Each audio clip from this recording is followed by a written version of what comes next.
Dobrý den, já vás vítám v nářadí online a aktuálně nám Festool inovuje řadu vysavačů. Mám tady první vzorek, tohle je konkrétně CTM 26 EIAC. Abyste se v tom trošičku vyznali, protože těch vysavačů bude hodně a těch písmenek je tam taky dost, tak se pokusím vám trošku objasnit to označení. Takže u toho začátku je CT, to tam je vždycky, pak může být LMH, jo, podle třídy prachu. Když to řeknu, LM má stejný filtry, podle těch normy by měl mít lepší filtr, ale oni i do toho LK dávají ten lepší filtr. Takže tam se to neliší, tam se to liší akorát hlídáním průtoku vzduchu, což je takový to pípání. Když u toho MK máte ucpanou hadici nebo máte špatně nastavený průměr, tak ten vysavač vám začne pípat. Zkoušel jsem si to u tohohle novýho, je to docela benevolentní v tom, že to nepípá hned, chvilku tomu to trvá a není to takový to zběsilý pípání, ale jenom to tak jako občas pípne, takže asi se trošku, myslím si, že nějaký feedback od zákazníků byl, že tam to z těch starých verzí to je fakt jako protivný, tak tady to trošku zmírnili, takže už asi nebudu ty MK tolik kritizovat jako doteďka. Pak tam můžete mít Hčko, což je ta nejvyšší třída filtrace, akorát tam teda pozor, máte tam snížený výkon toho vysavače, tyhle ty všechny mají 1200 W maximálně, tam ten Hčkový má jenom 1000 W. A ta filtrační plocha toho filtru je výrazně větší, takže vlastně se rychleji ucpe. Jo, takže toho Hčka úplně bych ho nepreferoval, pokud nemusíte. Myslím si, že to L, M bohatě stačí při té práci. Pokud budete nějakým asbestem nebo něco takovým, tak určitě to Hčko, ale říkám, je tam pár úskalí, potom tam jsou vlastně i jiný sáčky, takový bezpečnostní a podobně, takže úplně bych se do toho nehrnul. Potom tam máme ty číslice, tady je konkrétně 26, můžete tam mít ještě 36 anebo 48 a tam je to odlišení akorát výškou té nádoby. Jo, tato vzdálenost prostě bude vyšší a objem té nádoby bude větší. To 26, 36, 48 je počet litrů té nádoby. Tak, potom tam máte to EI, to tam bude dneska vždycky a to je označení té nové verze toho ovládacího panelu, to si ukážeme když tak za chvilku, jak to funguje. A u této verze, když se jako zastavím, tak to je bez oklepu. Když tam potom přibudou za to písmenka AC, tak už je ten vysavač s automatickým oklepem. Tady nám takhle vlastně přibude tlačítko na to zapínání, zase si to ukážem, ale prostě ACčko za tím názvem znamená oklep, automatický oklep. Takže docela důležitý u těch velkých vysavačů, já preferuji radši to kupovat rovnou s oklepem, protože pak když třeba děláte koupelnu, předěláváte nebo tak, prostě se to hodí, že můžete jít bez sáčku. Zatím AC nemusí být zase nic. V tu chvíli ten vysavač bude mít 27 hadici, ale můžete tam mít potom i slovo Renofix a v tu chvíli už tam nebude 27, ale bude tam 36 hadice, maličko širší. A ta verze Renofix je určená pro sanační brusky, anebo když to řeknu pro takový jako celkový úklid. Protože ta silnější hadice se hodí, když vysáváte podlahu, že když tam máte tu 27, která je určená tím strojům, tak bruskám super, ale když vysáváte podlahu, tak vám to občas nějaký kamínek, nějaký prostě větší segment tu hadici může ucpat, takže to se hodí ta verze Renofix, která už má širší hadici. Pozor na to, ta širší hadice nejde dát třeba na domino, u ponorky to jde nasadit jako zvenku, že to nestrkáte dovnitř, ale zvenku, takže tam to jde, ale u brusky, domina, tak tam by byl problém s tou širší hadicí. Takže ne vždycky ten Renofix dává smysl. U toho Renofixu ještě jedna věc, tam vepředu je taková klapka, takový velká věc tady zepředu a tam to funguje na tom principu, že vy když máte vysavač s automatickým oklepem, tak když děláte ten extrémní oklep, tak si normálně ucpete hadici přitom, já to tak potom zase ukážu a je to lepší, že ten filtr se takhle líp očistí. Ale u toho Renofixu, který je určený třeba k sanační brusce, tak tam těžko tu hadici vždycky budete sundovat z toho stroje a ucpávat rukou, tak je to vyřešené tak, že tady máte klapku, do které buď takhle rukou zavřete, anebo nohou dokonce to jde jako zakopnout a zmáčknete ten extrémní oklep, ono se to oklepne a zase si to otevřete. Jo, vy tím ucpáváte vlastně ten vysavač. Takže to je verze Renofix. U té Renofix verze ještě jsem neřekl, že tam je v balení jenom odpadní geletový sáček, není tam takový ten klasický self-clean sáček, jako co jsme zvyklí. Takže na to trošičku pozor, to je jako malinký detail, ale abyste se nedivili, že vám to přijde potom poštou a chybí to tam, tak je to tak daný. Tak, můžete tam mít ještě místo toho slova Renofix 3 písmenka LHS a to značí to, že ten vysavač je určený k brusce Planex a ten se liší tím, že tam má hadici takovou speciální černou, která je hodně ohebná, hodně se jako stahuje. Na práci úplně bych řekl, že jako na klasickou truhlařinu to moc šikovný není, ale k tomu Planexu se to zase hodí, tam je to na to určený. A tam teda k té dodávce máte tu černou hadici a i sáček odpadní, i ten klasický. Ještě tam může být další verze, která je zase o třídu vyšší a to je verze Planex, že tam máte zatím AC slovo Planex a to označuje to, že tam je ještě takovej tady nahoře takový držák vyložený na tu brusku, na ten Planex, abyste si to sem položili. Takže když to chcete použít s tím Planexem, tak můžete volit LHS, anebo ten Planex, který má to vybavení stejně jako LHS, ale navíc je tady ještě prostě takový držáček. Ještě jsem zapomněl, teď vlastně nově k těmhletím novým vysavačům bude jedna verze, která bude EI a bude tam, myslím, FRL, jako floor, jako podlaha, jestli jsem to dobře z toho pochopil. A to spočívá v tom, že ten vysavač bude mít na kolečkách takový speciální návleky a k tomu vysavači dostanete ještě návleky na nohy. Tohleto příslušenství se dá potom dokoupit i jakýmukoliv jinému vysavači, ale tady už to bude jako v základu. Takže to bude jedna taková speciální verze, která bude navíc. Ještě kouknu tady do taháku. Myslím si, že jsem to řekl asi všechno. Ještě teda pozor, může tam být ještě potom nějaký určitý písmenka, třeba H a tak, myslím BG a takovýhle různý tak s tím byste se jako u nás v Čechách neměli setkat, ale to jsou verze třeba pro Anglii, UK a takový. A pozor na to, tam ten vysavač může mít třeba 110 V. Jo, u nás se to klasicky dodávat nebude, tam spíš jde o to, kdybyste na to někdy narazili nějakým bazoši, tak asi bych to radši nekupoval, protože pak tam můžete zjistit, že tam je jiná zásuvka nebo 110 V a byl by to velký problém, to u nás nezapnete. Tak, teď si asi ukážeme teda, co k tomu vysavači dostanete za příslušenství. Takhle trošičku níž.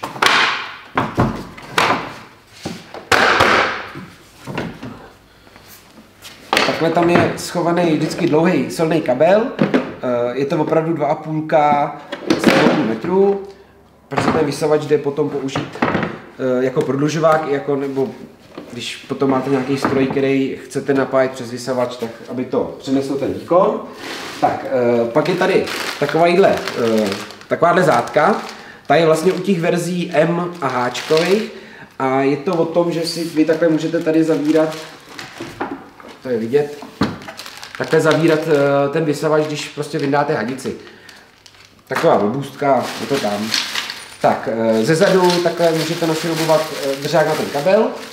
Když si sem nahoru dáte místo toho kabelu tu hadici, tak ten kabel se tam už vejde. Sám to doba v dílně používám, když to tam usilujete. Opět ten hadice.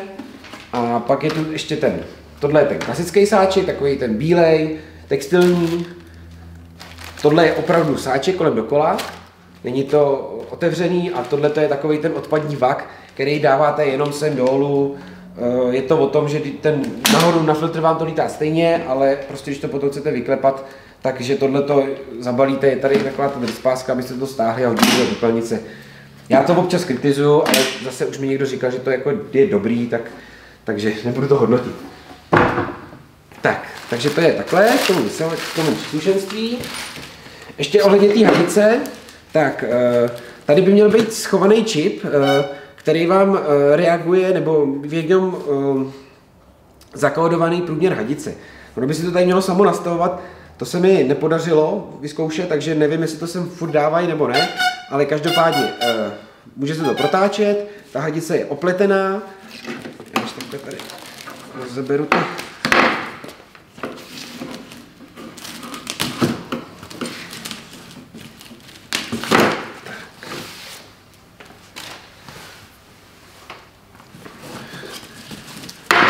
Je to 3,5 metru té hadice a je super, že Když takhle vemete, tak ona se takhle jakoby překroutí a vždycky se narovná, nebo ne úplně vždycky, ale když ji vyloženě nechcete jako zlomit, tak ona takhle krásně se srovnává. A je to super v tom, že když vemete klasickou neopletenou hadici, tak ona se vám v tom místě může zlomit, pak se vám to tam zadrhává ten bordel, furt se to tam přelamuje v tom jednom místě, tak to tato nemá tendenci vůbec udělat. Jo, takže tyhle ty opletené hadice jsou super a druhá věc, prostě potom materiál vám takhle jezdí a sám ji doma už hodně dlouho používám, mám tam občas i věci se železem a ještě se mi to nepovedlo roztrhat. Takže tohle se jako Festool povedlo. Je teda pekelně drahá, když ji jdete koupit samostatně, tak je fakt hrozně drahá, ale vyplatí se to. A tohle to je konkrétně ta 27. A tady i vidíte to, že ona je konická. Tak když si to dáte, tak tady to je 27 a tady už je to nějakých 32, že se to krásně rozšiřuje, že tam je to výhoda v tom, že když vám sem nějaký prach nebo nějaký větší bordel zajede a projde tady tím, tak vlastně postupně, jak je to širší a širší, tak už by se to tam nikam nemělo zadrhnout. Ještě to je taková jedna zajímavá věc, že když chcete tu hadici odnášet a máte v ní třeba prach, tak potřebujete, aby vám to neprášilo kolem, tak ono jde takhle udělat, že ji takhle zacvaknete a máte to krásně spotaný. Jo, můžete to prostě odnášet. Takže tady opravdu přemýšleli, že tohle je klasický ústění, ale i vevnitř prostě zamačnete tohle. Tady tyhle koncovky, tak Cleantech, klasika, jo, co mají festiáci, prostě nářadí zmáčknete, povotočíte, ono tam drží. A následem to jde nacpat i na klasický gumový, nebo na otvory 27 i u jiných strojů, u jiných značek, akorát musíte trošku zabrat. A tady ještě taková ta přisávací klapka. Tam jde o to, že když budete třeba odsávat do této brusky, tak nechcete, aby se vám úplně přicucávala k zemi nebo k tomu materiálu, tak ji třeba otevřete trošku ten průměr nebo ten otvor a on si přisaje falešný vzduch a díky tomu ta turbína toho vysavače jede v optimálních otáčkách a v optimálnímu zatížení a ta bruska se tady nepřisává. Takže je lepší, než snižovat výkon na vysavači, tak otevírat to přisávání. Jinak protáčecí, takže té hadici není co vytknout. Ještě u těch vysavačů, ještě jsem zapomněl, nevím, jestli to máte někde připravený, nemám. U těch vysavačů je jenom ta hadice a není tam žádný příslušenství na odsávání podlahy a takový. Takže většina zákazníků si k tomu přihodí ten Steiner, který máte, tam jsou tři trubky, takhle je tam podlahovka, taková ta univerzální s těma kartáčema, že se dají vysunout, štěrbinovka, tato hubice, která, nebo rukojek, nevím jak to nazvat, vám krásně sedne do toho bajonetu, že vám to tam drží. A tady máte taky možnost toho přisávání otevřít. A sem už si dáváte ty trubky, jo, takhle 3. Nejsou to takové ty jogurtovky, ale ten plast je docela masivní nebo bytelný. A tam už si potom můžete dát prostě štěrbinovku, když potřebujete, nebo i takhle kartáček. Je to takový šikovný. Tady, že to je plastový, je docela dobrý v tom, že to není těžký. Jo? Že prostě tu čistící sadu tam máte snadno tomu vysavači a nevadí vám to nosit sebou nikam po montážích. A jde to trošku hůře. Takhle z druhé strany, to vidíte. Takže to takhle krásně zacvaknu, otočím a drží mi to. U toho vysavače ještě jsou tyhle druhý zarážky nebo druhý cvočky a ty jsou tam historicky, kdybyste tam chtěli dávat starý jedničkový Steiner, tak aby vám to šlo a pak se tam, když se dává jaký to mobilní centrum, tak to se taky chytá k tímhletím. Jinak všude už používáte tohleto. Jednou jsem se setkal, že zákazník to chtěl ten starý vysavač kotvit s tím a to nejde. Jo, oni tyhle nový Steinery se dávají prostě jenom ten půlok. Dává to logiku. Ještě k tomu, co se tak k tomu vysavači dokoupit, tak můžete si koupit takovýhle dálkový ovládání. Už tady u těch velkých dřív se tam dokupoval takový ten modul místo té druhé zásuvky, tak dneska už to je Bluetooth integrovaný, takže už dokupujete jenom to dálkové ovládání. Jo, takhle prostě, když si to odmyslíte, tu hadici, tak je to jenom tohleto. Ten, kdo by chtěl, jako dřív, tam mít 2 zásuvky, tak si dá dokoupit takový boxík. Bohužel nemám to tu, chtěl jsem to od nich půjčit, ale oni to ještě nemají, protože to video se teď natáčí trošku dopředu, než je vydaný. Tak tady si můžete cvaknout 2 zásuvky, z toho, že si je můžete přinastavovat, jestli chcete, aby byla spínaná, anebo trvalé pod proudem, a nebo sem jde dát ten Bluetooth, nebo ten modul na vzduch. Jo, aby ten vysavač zase použít se vzduchem, ale už se to nedává sem, je to tady takhle nacvaklý na takovém držáku. Moc se mi to nelíbilo, když jsem to viděl na fotkách, ale když jsem si s tím hrál ve skutečnosti, tak to tam jde nacvaknout docela dobře a jde to i sundat, není to zase tak úplně špatný. Tak a jdem si ukázat nějaký to ovládání toho panelu. Vysavač jsme si dali do proudu a teď ten panel je pořád mrtvej, jo, tady nic nereaguje, ale v zásuvce už proud je. A vysavač něco dělá.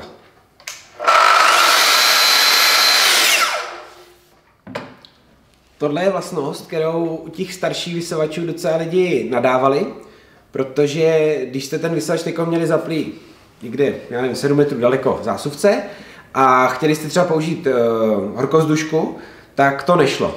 Jo, nebo šlo, ale vysavač se nám furt spínal automaticky. Ale teď to udělali tak, že prostě ta zásuvka, když to zapíchnete do proudu, tak zásuvka je taky pod proudem. Takže to jde použít jako prodlužovák, bez toho, aby běžel vysavač. Teď, když ten vysavač budu chtít aktivovat, tak zmáčknu takhle, on se mi tady rozsvítí. A teď, když tu pilu zapnu, tak už se mi rozeběhne i vysavač.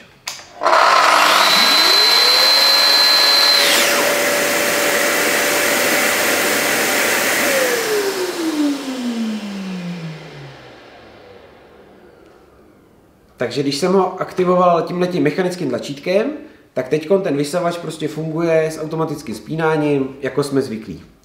Teď, když bych ho vytáhl z proudu a znova zapnul, můžete si to vyzkoušet.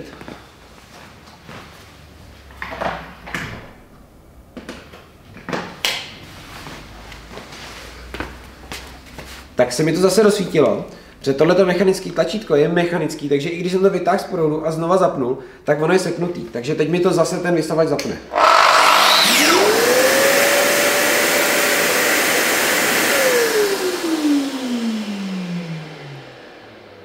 Jo, takže není to jako u strojů, že když to vytáhnete z proudu a znova měli byste to spuštění, že se tam něco znuluje, tady ne.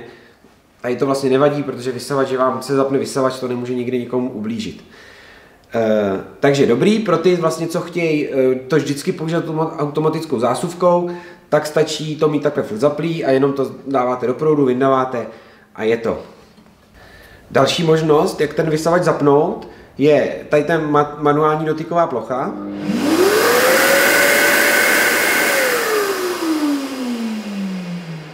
Tím ten vysavač zapnete bez ohledu na síťovou zásuvku, na baterky, na cokoliv, prostě manuálně.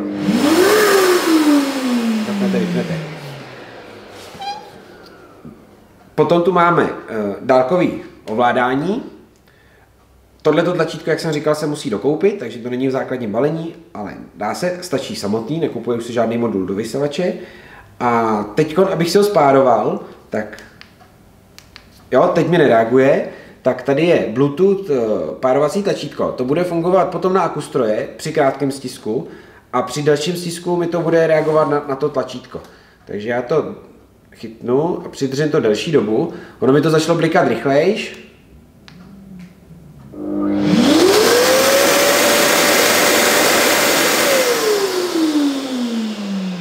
A teď už to mám spárovaný, tohleto tlačítko s tímhletím vysavačem. To spárování toho tlačítka je na furt, takže i když to vytáhnete z proudu, vypnete, zapnete, furt si to bude pamatovat. Jo, můžu to takhle vlastně si demonstrovat, že teď to mechanicky takhle vypnu, panel zasnul, teď to zapnu.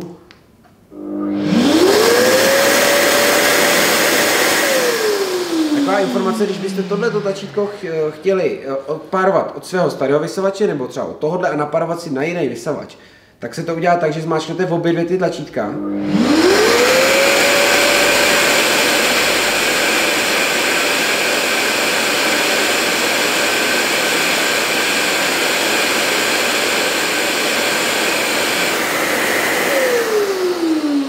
jste viděli, že to tlačítko, ten vysavač přitom nemusí běžet.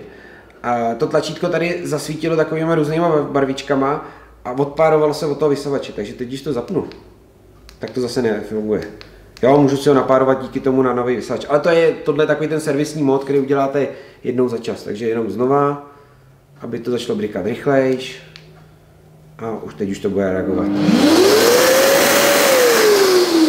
Takže to je dálkový tlačítko.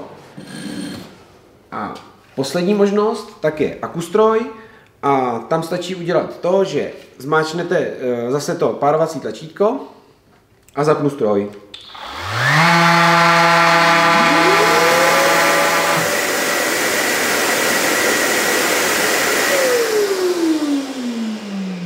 Takže teď, dokud tu baterku nedám do nabíječky, tak bude reagovat s tím vysavačem.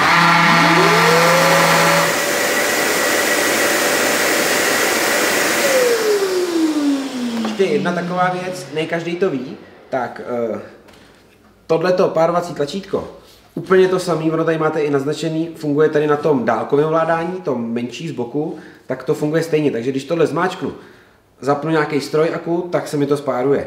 Takže nemusím vůbec šát k tomu vysavači, ale stačí tohleto malinký. Tady kvůli těm akustrojům.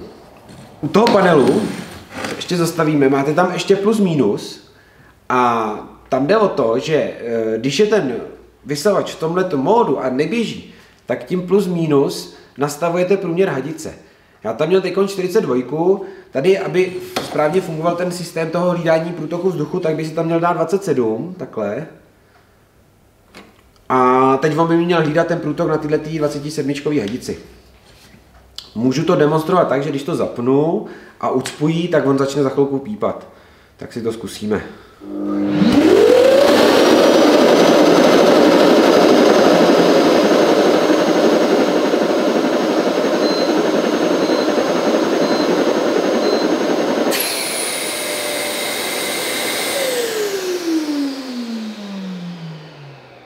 Doufám, že to bylo na konci slyšet, jak to začalo vlastně pípat, tak to dalo najevo, že to odsávání je, že tam někde něco ucpáno.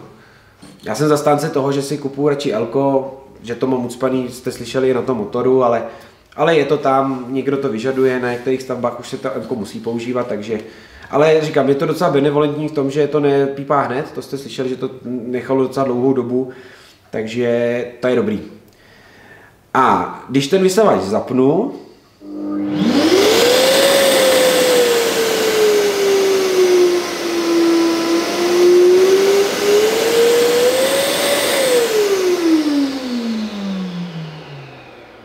tak jste viděli, že když už běží, tak tím plus minus nenastavuju hadici, ale nastavuju výkon toho vysavače. Takže když je to v tomhletom režimu, kdy to neběží, nastavuju průměr hadice, když to běží, nastavuju výkon. Tak, pak je tady ještě tlačítko AC a v tomhletom režimu, když ho zmáčknu, se mi tady rozsvítí zeleně dioda a tím jsem aktivoval oklep, který bude reagovat každou minutu. Takže teď, když to zapnu,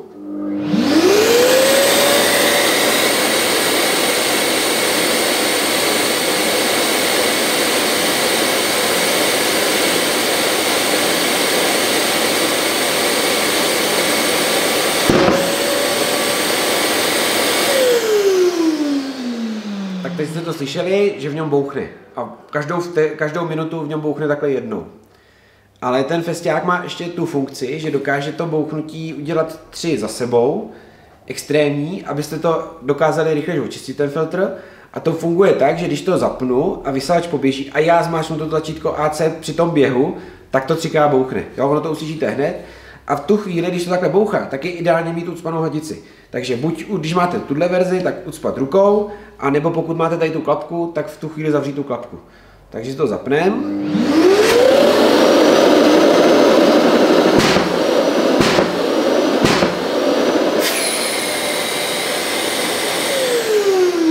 No, teď jste viděli, prostě když je to ucpaný, tak v tom bouchne výrazně víc. Vypadá to, kdyby ten vysavač měl vybouchnout, ale takhle správně má fungovat ten oklep. Jo, takže nebojte se tohodle, prostě když to potřebuji pořádně očistit, už cítím, že ten filtr nejede, tak to prostě ucpat rukou, nic se tomu nestane a zmáčknout ten externí oklep. Bude to fungovat i v tom módu, že když to teď zmáčknu a dioda zasla, tak když ten vysavač zapnu, tak on po té minutě sám bouchat nebude, ale když tu chvíli to ACčko zmáčknu, tak to ty 3 oklepy udělá okamžitě a pak zase ten mód bude vyplay. Takže i tak se to dá použít.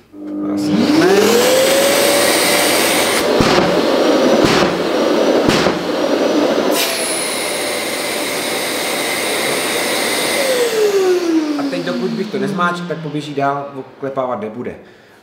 Ten vyplutý oklep budete používat, když tam třeba máte sáček, tak dost lidí ten oklep nechá vyplay, a nebo jak máte takovou tu přísavku na zeď pomocí vysavače, tak tam si to určitě taky vypnete, protože by vám vždycky upadlo, jo, v tu chvíli, protože ono to maličko přestane sát. Ještě bych dodal, že u vysavačů od firmy Festool máte při registraci, na to nesmíte zapomenout, máte ale 3letou záruku, takže úplně na komplet na všechno, kromě teda filtru, to samozřejmě ne, ale i když ten vysavač prostě používáte v těžkém provozu, tak oni vám prostě 3 roky opravdu drží plnou záruku. A pak je tam ještě bonus navíc, že když to kupujete od autorizovaných prodejců, jako jsme třeba my, tak máte další 3 roky garanci nejvyšší ceny opravy 19 stovek. Takže když ten vysavač třeba po 5 letech pošlete do servisu a oni by vám tam měnili turbínu, budou vám tam měnit třeba celý elektronický panel, hodnota opravy třeba 10 000, tak vy zaplatíte jenom 19 stovek. Víc prostě ne. Jo, oni si víc nevemou. Samozřejmě, kdyby to bylo míň, tak si vemou třeba 500, ale když to bude víc jak 1900, tu hodnotu to přeleze, tak vy prostě víc nebudete platit.